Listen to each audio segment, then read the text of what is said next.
Hi, this is Simon Candy from Acoustic Guitar Lessons Online.net, and in today's video I'm going to show you 7 must-know strumming patterns for guitar. Now, any one of these patterns can be found in thousands and thousands of songs. So by learning these patterns, you're going to be covered for most situations you find yourself in when strumming guitar. In this lesson, I'm going to break down each strumming pattern for you in detail and show you some tips and tricks for getting it down into your playing. And then I'll give you an example of a song that uses that strum pattern so you can see it in action. So let's get to it. The first pattern is a syncopated 8th note strumming pattern, which is probably almost the most common strumming pattern you'll come across, certainly up in the top 2 or 3. So I'm going to demonstrate it just on muted strings to begin. I'm just lightly touching the strings with my fretting hand, so I mute all the notes out so we can concentrate on the actual pattern first before putting it into practice. So this one, we're going to go down, down, up, miss, up, down. So if we're thinking about the beat, we're going 1, 2, and miss on the down 3, the downbeat of 3, up on the end of that beat, and down on 4. So we're in 4/4 time and we're playing 8th notes, splitting the beat into 2 quavers if you like. So it goes 1, 2, and miss, and 4. 1, 2, and miss, and 4. So the key here to all strumming actually is to continually move your hand when you're strumming, even if you're not going to hit the strings. This is like your motor and it keeps your time. So when you're doing any sort of 8th note strum like this one here, you want that hand moving down, up, the whole time. And then it will just hit the strings it's hitting to play the pattern. In this case, 1, 2, and 3, and 4. Now, there can be variations on this. Maybe sometimes you go 1 and 2 and miss and 4. So I had an up on the end of 1 there.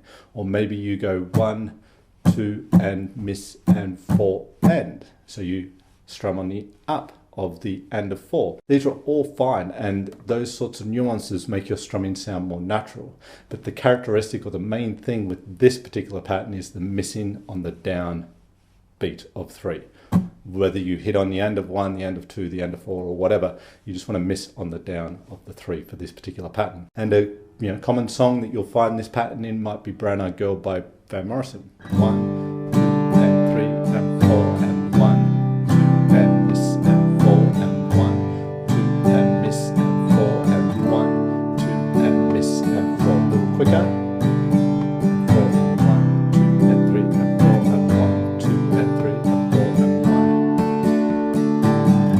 Pattern 2 is what we might call a bass note strum. So just on muted strings again, the idea here is to start with just a quarter note strum. So 1, 2, 3, 4, just on the beat. But on the 1 and the 3, we're just going to hit like the bass note. Maybe depending on the chord, and we'll put it to chords in a moment, but depending on the chord, you might hit 1 or 2 of the lower strings. That's okay if you hit 2 of them, but you just targeting just the lower strings or string and then strumming the chord. 1, 2, 3, 4. So if I did that, let's say on the G chord, it would sound like this. 1, 2, 3, 4. 1, 2, 3, 4. 1, 2, 3, 4. And then if you want, you can put some ups in there. 1, 2, and 3, 4, and 1, 2, and there's all nuances you can have. But if we strip it right back, the essence of this pattern is the quarter note feel with the targeting of the bass on the 1 and the 3, 2, the 3, 4. You could probably just target on 1 as well. 1, 2, 3, 4, 1, 2, 3. So there's different variations of it, but the key is targeting that bass and getting that separation and getting some contour and contrast into your strumming and dynamics, if you like. A song that comes to mind that sort of does this bass note picking is a song by the Kinks called Sunny Afternoon, I think it's called, and it's got an introduction. It's on the D minor and the A7 chords. 2, I think it's a bar on each. 1, 2, 3, 4, 1, 2, 3, 4, 1, 2, 3. But it's going 1, 2, 3, 4, 1, 2, 3, 4, 1, 2, 3, 4, 1, 2, 3. So it's targeting the bass 1, 2, 3, 4, 1, 2, 3, 4, 1, 2, 3. So what's happening there is you're targeting the bass on 1 and 3, and you're strumming on 2 and 4, but there's a moving bass. On the D, we've got the root note, then we're moving chromatically down to the 5th string there, C, B, B flat, and then we get to the root of A, we've got the G, the F, and the E, all across the A7 chord. 1, 2, 3, 4, 1, 2, 3, 4, 1, 2, 3, 4, 1, 2, 3. Then it goes into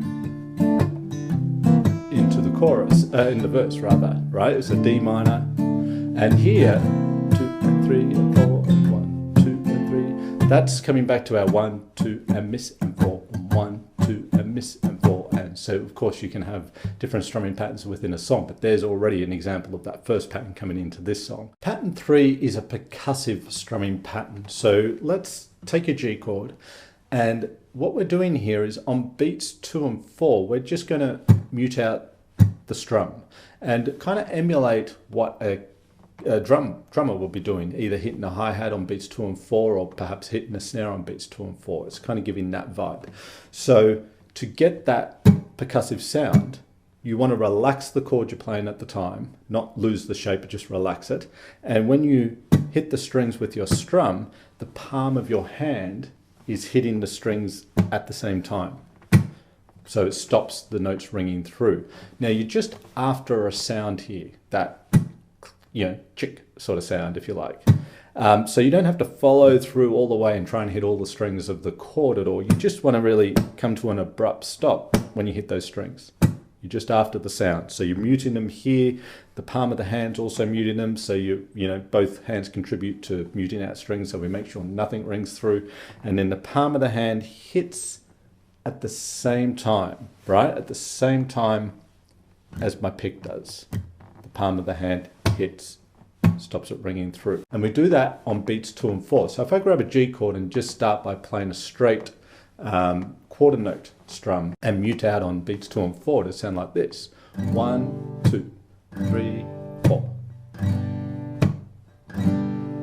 Okay, 1, 2, 3, 4. Then typically, there's all sorts of patterns you can do with this, but a lot of the time you get a straight 8th note pattern and you mute on 2 and 4. So that would sound like this.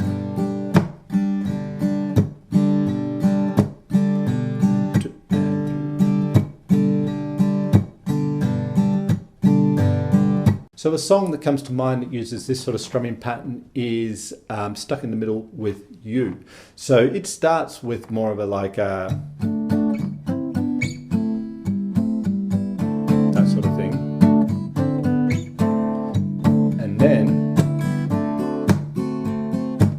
we've got that strum with the percussive hit on 2 and 4. Then it goes to a G7, D7, etc. Right? That's a good example of a song that uses that particular pattern. Pattern 4 is an 8th note down strum pattern, used a lot in blues and rock music.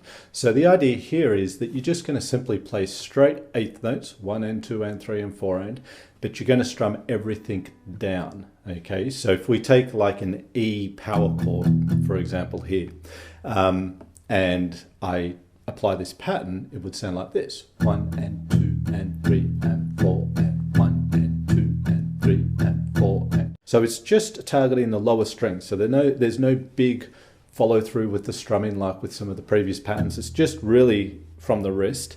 Often you'll mute the strings when you apply this strumming pattern. We'll look at some examples in a moment. So the wrist is anchored down onto the strings over the bridge to get that muted, palm muted sound. And then it's all down strums. And it gives a really sort of forward momentum feel. If I did this with alternating strums, it wouldn't have the same feel. So here it is with down strums. 2 and 3 and 4 and 1 and 2 and 3, etc. If I do that with down up strums, it doesn't sound the same, doesn't have the same drive as the downs. You hear this a lot in blues. So for example, you might hear something like this. Or, that sort of thing.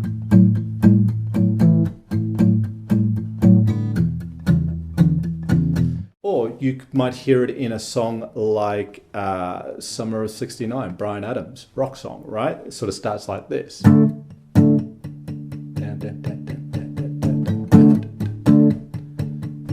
I think it's A, right? All down strums. Now, what you might notice in both examples, and I can exaggerate it a little bit more here, is when you're palm muting, you can let the palm mute up on certain beats to provide accents. So coming back to the blues. So some of those beats I'm letting ring through, the others I'm palm muting, gives more shape to the strum. So that happens often in the Bryan Adams song.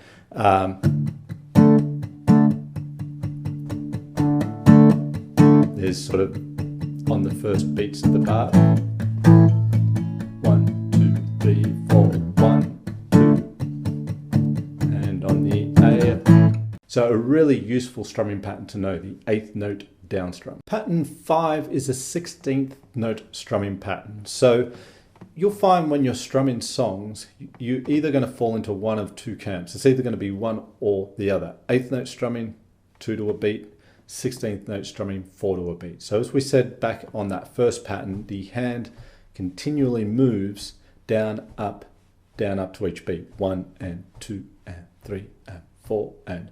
Well, with 16th note strumming, we double that rate to 4 a beat. 1E and a 2E and a 3E and a 4. Or on muted strings here, 1E and a 2E and a 3E and a 4E and a, or you could count 1, 2, 3, 4, 1, 2, 3, 4, 1, 2, 3, 4. As long as it's moving consistently to the beat, and it helps when you just practice that straight 16th note strum to accent the beat. Keep that groove. 1, 2, 3, 4. And then it's a matter of just omitting some of those down ups to create a pattern that's something other than just straight 16th notes. To do that, we've got to make sure the motor here, that the hand continues to make those motions no matter what.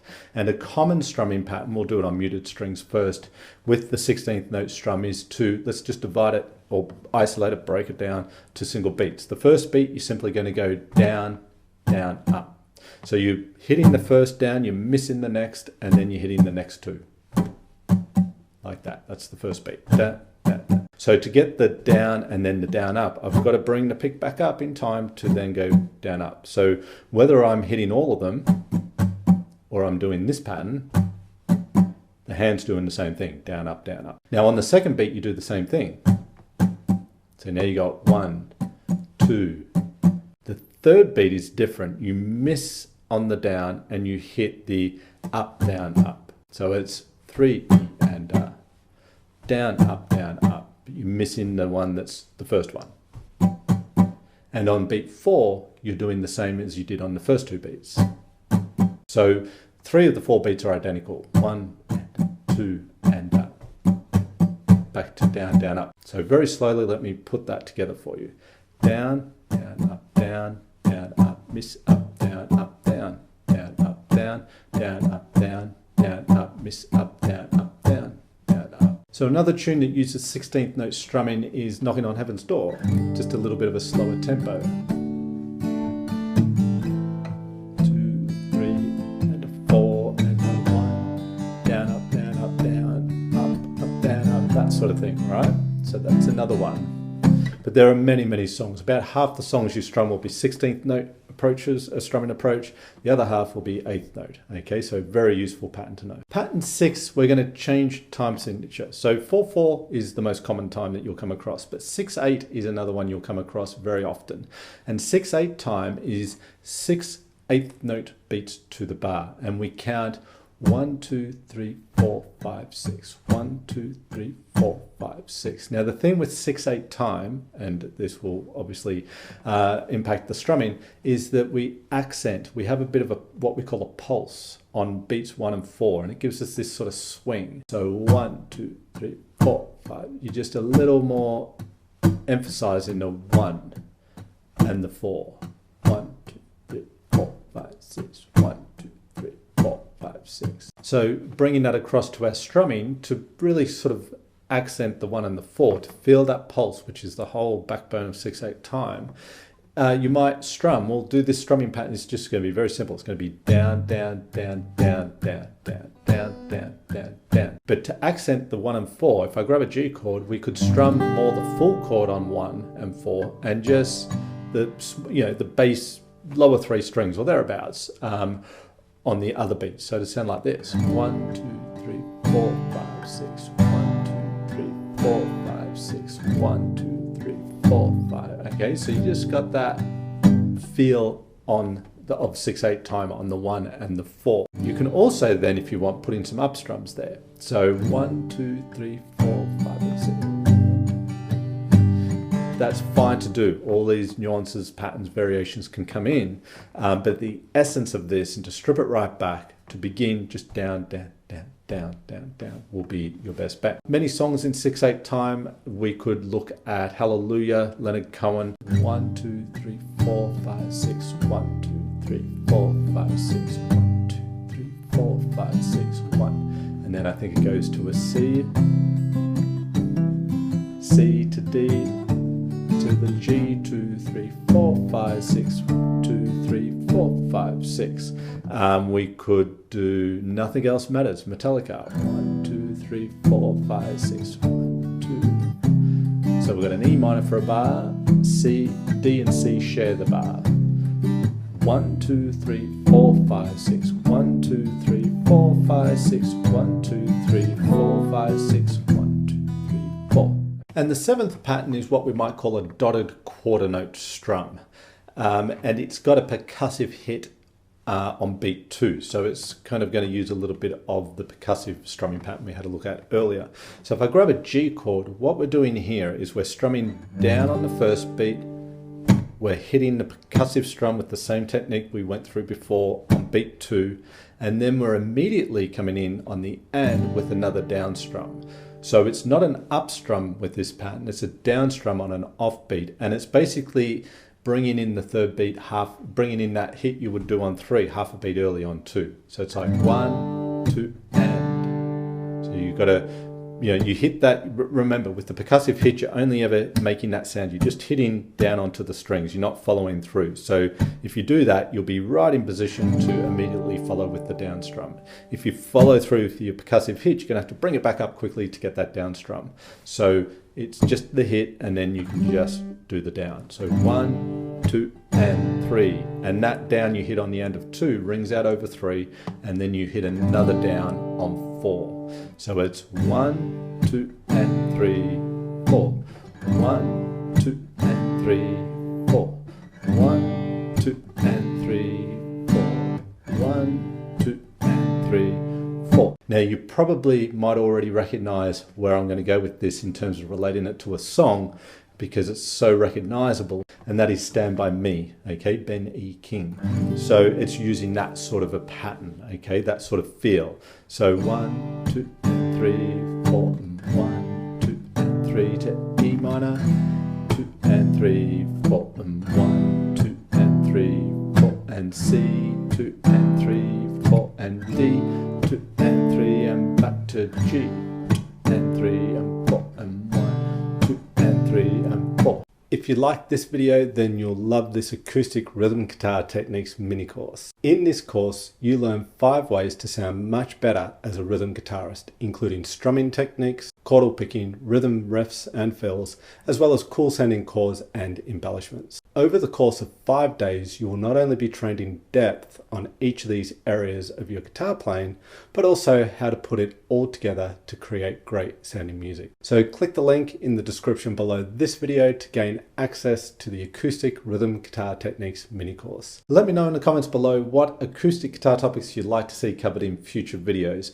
I read the comments, I love the suggestions that you put forward. Many of them do become videos, so don't be shy. If you want to see something, drop us a line and I'll be sure to get to it. If you like this video, then hit that like button, and if you haven't already, subscribe to the channel and hit the all-important notification bell button so YouTube can tell you when I've released a new video. Thank you so much for being here. This is Simon Candy from Acoustic Guitar Lessons Online.net. As always, I really do appreciate you taking time to check out my videos. I hope they help your playing, and I will look forward to seeing you in the next one.